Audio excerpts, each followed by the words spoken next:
Morning. Well, it's the 25th of January and it snowed. Blizzarding all day yesterday and can't remember the last time I saw this much snow around. So we're off to get some yoghurt from Manor Farm Diary, and that walk takes us through some very interesting places. So let's have a look at some of the prehistory of this part of the East Midlands.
So just coming into the first of the villages, Ratcliffe on the Reek.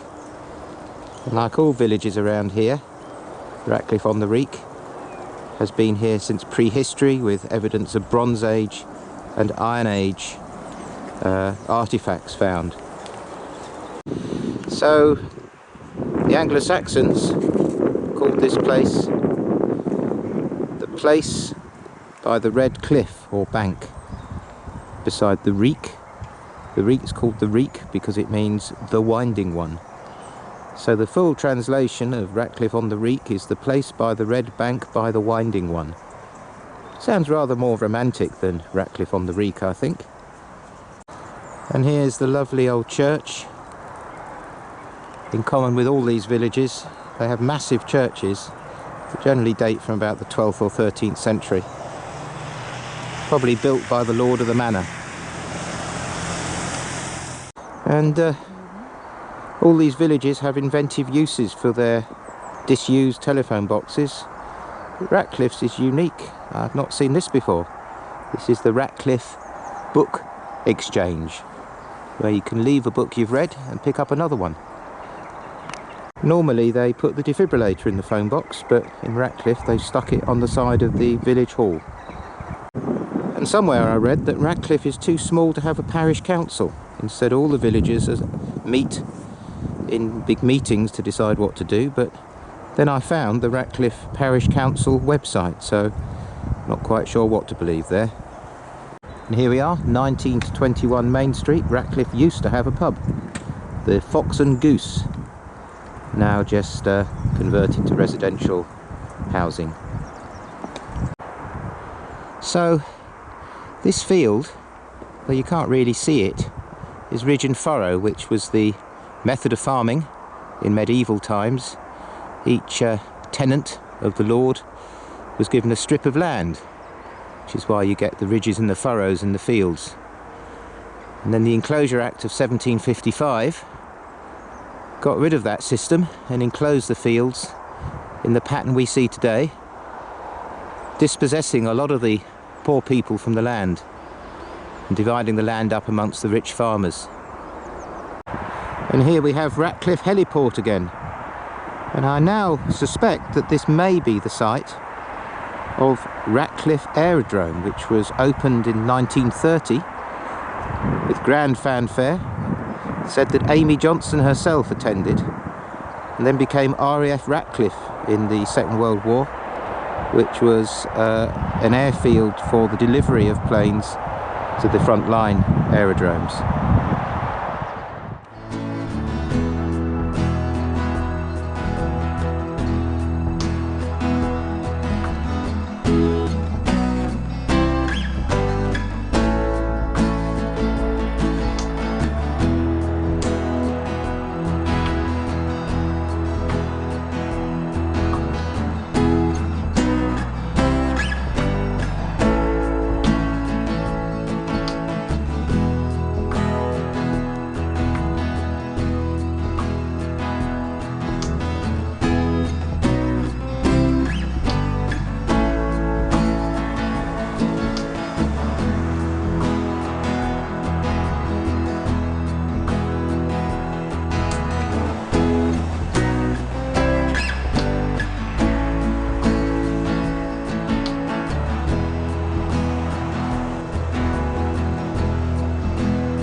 here we have the iconic view of the Reek Valley.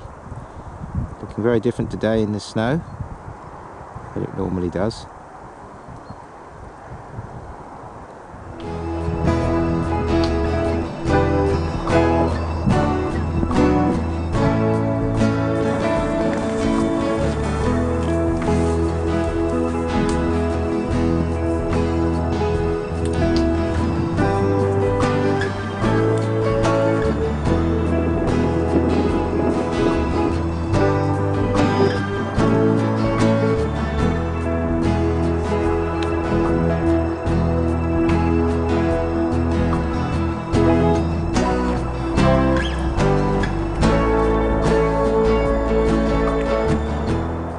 So here we are on the road to Thrussington. But before we get to Thrussington, we need to get our yoghurt from the Manor Farm Diary, home of the Rearsby herd of pedigree Friesians.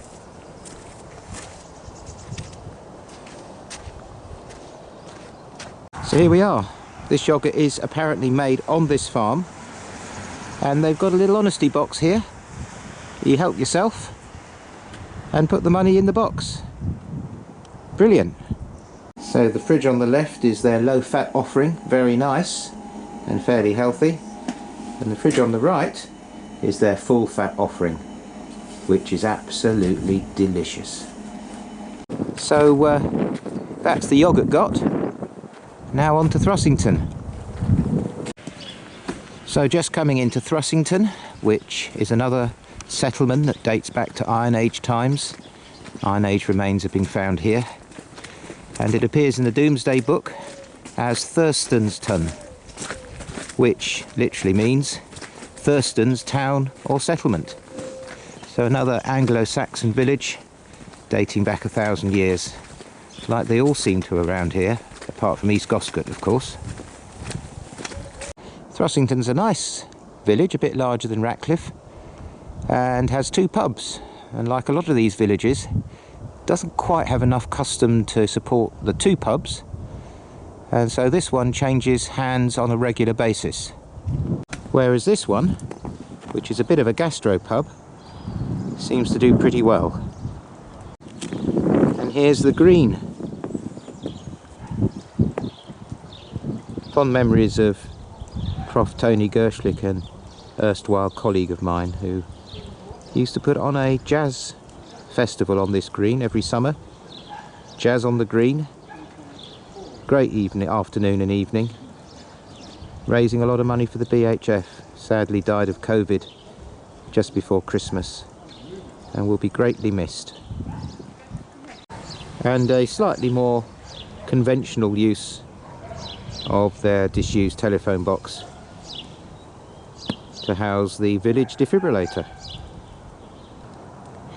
And a sunny bench where we'll have a cup of coffee. And here's Thrussington Church, another massive church. All these villages seem to have massive churches.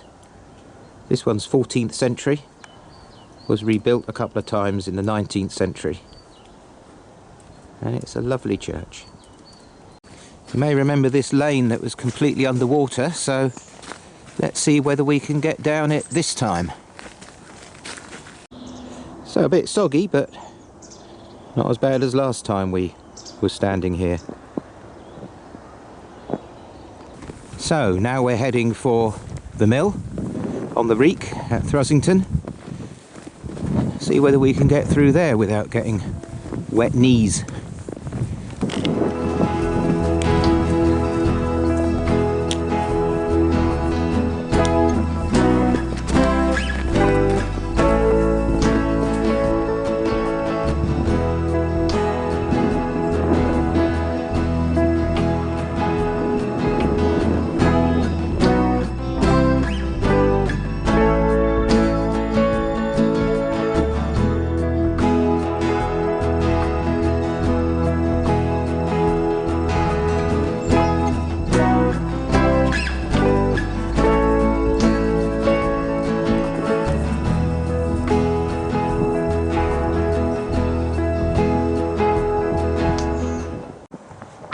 So we're not going to get over there all that frozen flood water. So we've decided to walk along the railway line and hopefully get back to Rearsby. So we made it. Just coming into Rearsby over this very obvious ridge and furrow field here, which is medieval, predates the Enclosure Acts of the 18th century. And then we'll have a look at Rearsby.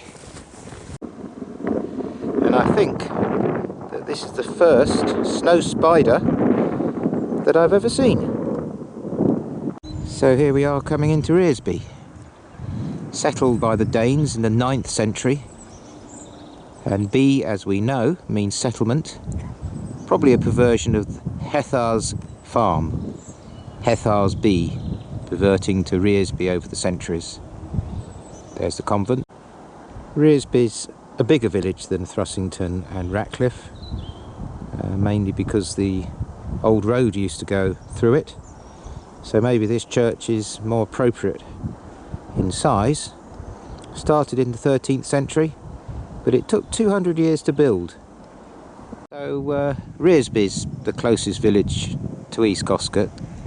Quite a few walks have started from here, so I think I've mentioned this bridge before. Packhorse Bridge, 7-arch bridge, built in 1714 to replace a previous wooden structure, and allegedly built by 6 men in 9 days for £11.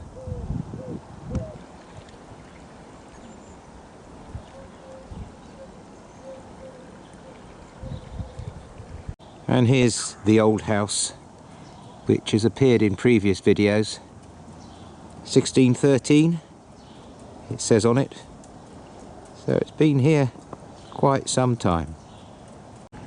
And this is Rearsby's main street, which used to be the main road to Melton. Imagining trucks thundering down this little road here. But now they built the bypass, it's returned Rearsby to a much sleepier place. There's one of the 2 pubs, reopening soon under new management. Well, let's hope that's true. And there's Rearsby House, which I suspect is the old manor house for Rearsby. A couple of £1 million worth of house there. So, here we are, nearly home. Just leaving Rearsby. Got to get these yogurts in the fridge. So I hope you've enjoyed this walk around our local villages. A little bit of history, not too much. And I hope you come on the next one. Until then, bye for now.